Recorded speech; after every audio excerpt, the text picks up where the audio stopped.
Så jeg er lige kommet hjem fra Tinder-tirsdag, og der fik jeg en besked fra Morten Wigman, som jo er værten i aften til Open Mic, at Linda P. er efter mig. Så i princippet er jeg opvarmer for Linda P. Okay, det er sådan den eneste kvinde, som alle kender. Så det bliver fedt, og ikke nok med det, så er der ligesom 2 sæt, og så er der en pause i midten, og jeg er på anden sidst.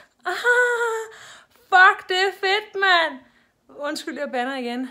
Det havde jeg ikke lige lyst til. Jeg ville bare gerne have det overstået. Måske sådan anden først kunne være fedt. Men nej, anden sidst, det bliver en meget lang aften. Nå, det var nok for update for nu. Ciao! Velkommen backstage. Ja, du får vasket tøj. Du får drukket nogle øl. Det er fedt. Jeg skal på om en lille times tid. Lige nu er jeg faktisk ikke så nervøs. Jeg tror, jeg er kompenseret for de 5 dage, hvor jeg har haft dårlig mave. Så, men det kommer nok. Hej. Der kommer en kvinde på, som, jeg sagde ikke dame, kvinde, som aldrig har lavet stand-up før. Det er hendes debut. Og når man aldrig har lavet stand-up før, så kan man godt være lidt ekstra nervøs, lidt ekstra spændt. Og derfor, så jeres job som publikum, det er at være lidt ekstra søde, simpelthen. Kan I gøre det? Ja! Ja. Okay. Simone Rosenborg!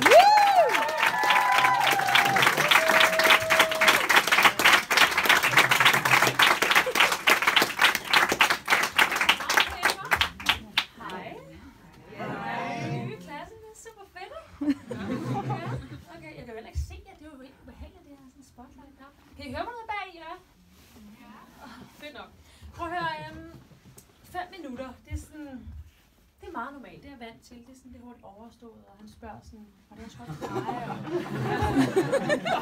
og det er det, ikke? Men 5 minutter her, det er bare ikke helt det samme, men det er sådan, og så alligevel lidt. Det er ligesom at få taget en mødt om sådan, det hele er sgu sådan lidt akavet, og sådan, I griner på et tidspunkt, og jeg sådan prøver at gøre mig til, og for det overstået. Jeg har været i rigtig mange forhold efterhånden. Nogle af dem holdt længere end andre. Ja. Tak skal I have. Og så går man i stå, ikke? Hvad gør man så? Så gør man sådan her.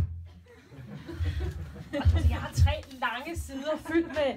Hold kæft. Og så gik jeg stå igen, lige op, ikke? Ej, hvor det irriterende. Så jeg kunne det bare udenad i morges, ikke? Nå ja, godt. Jeg er 27. Tak skal I have. Mange tak. Og tæller vi de første 10 år fra, jamen, så har jeg sådan cirka været i forhold i 25 af dem. Ja, jeg er ikke helt god til matematik. Jeg fik 0,2. Så jeg måtte lige gå op på en 4, så jeg havde en fremtid. Og kender I det, når man har været i forhold i sindssygt lang tid? Altså sådan, det trækker næsten tænder. Altså sådan 2 måneder. Og så sådan, man ligger ryg, man skal til at sove, man ligger ryg mod ryg, røv mod røv, rigtig romantisk, godnat, skat. Og som sådan en træt, snigende slange, der kommer en Christabel Tyk, tager langsomt op. Og så lige så stille. Kender du det? Piger? Hun opdager ikke noget. Og det er bare så anstrengende, og så befriende på samme tid. Det er så ambivalent på en eller anden måde.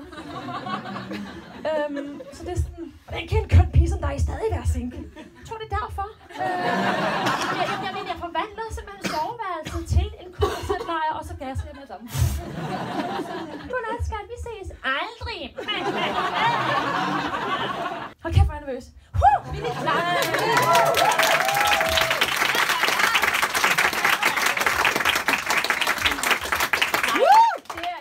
Tak, det er det eneste, jeg har med her.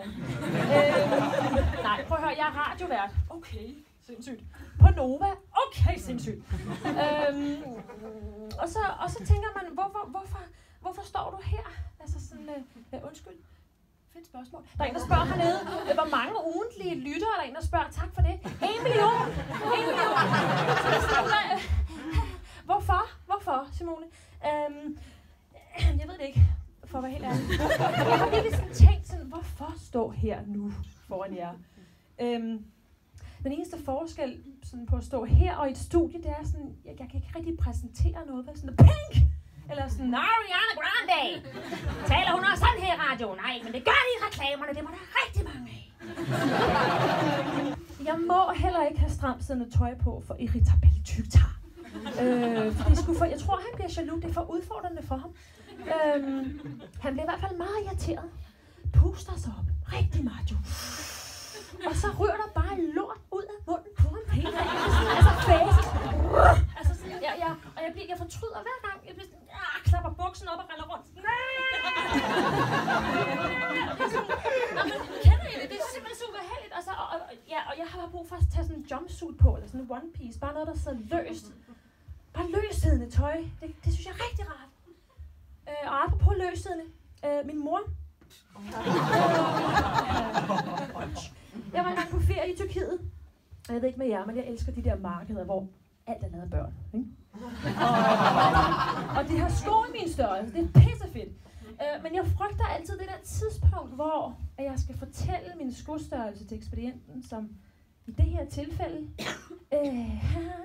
var en meget gammel kineser, sådan en 102-årig gammel kineser, der har opgivet tanken om at lære engelsk, så sprogbarrieren, den var bare over 6. Ja, det er mine initialer, det er meget fedt, ikke? SR. Hej, hej!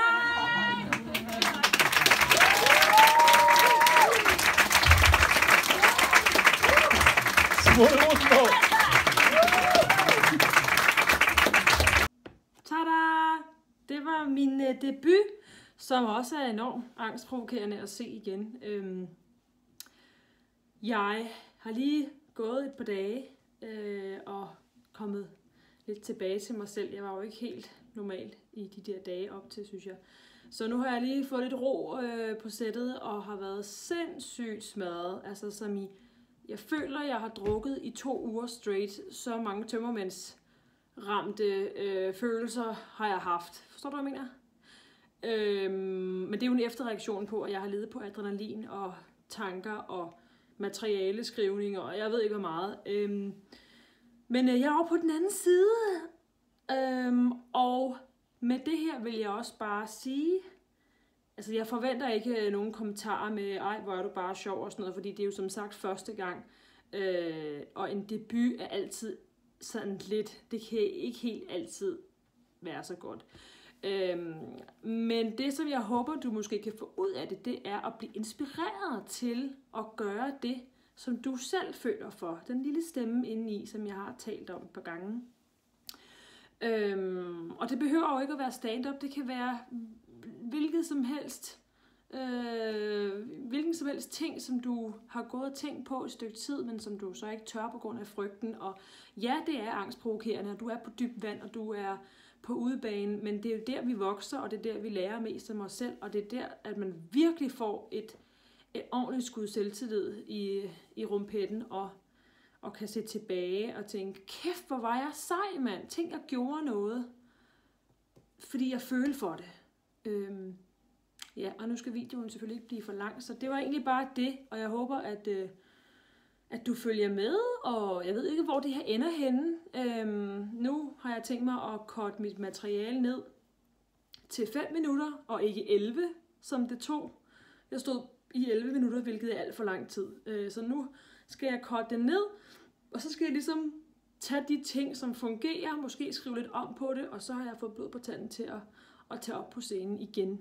Og jeg tror, at anden gang bliver lige så forfærdeligt, måske som første gang. Men det er bare at springe ud i det jo. Ikke? Det er måske nemmere sagt end gjort, men så svært er det faktisk heller ikke. Det er bare det. Det er jo en stor ting, synes jeg selv. Men have det godt, og følg din drømme, og be yourself, og alt det andet motiverende fis.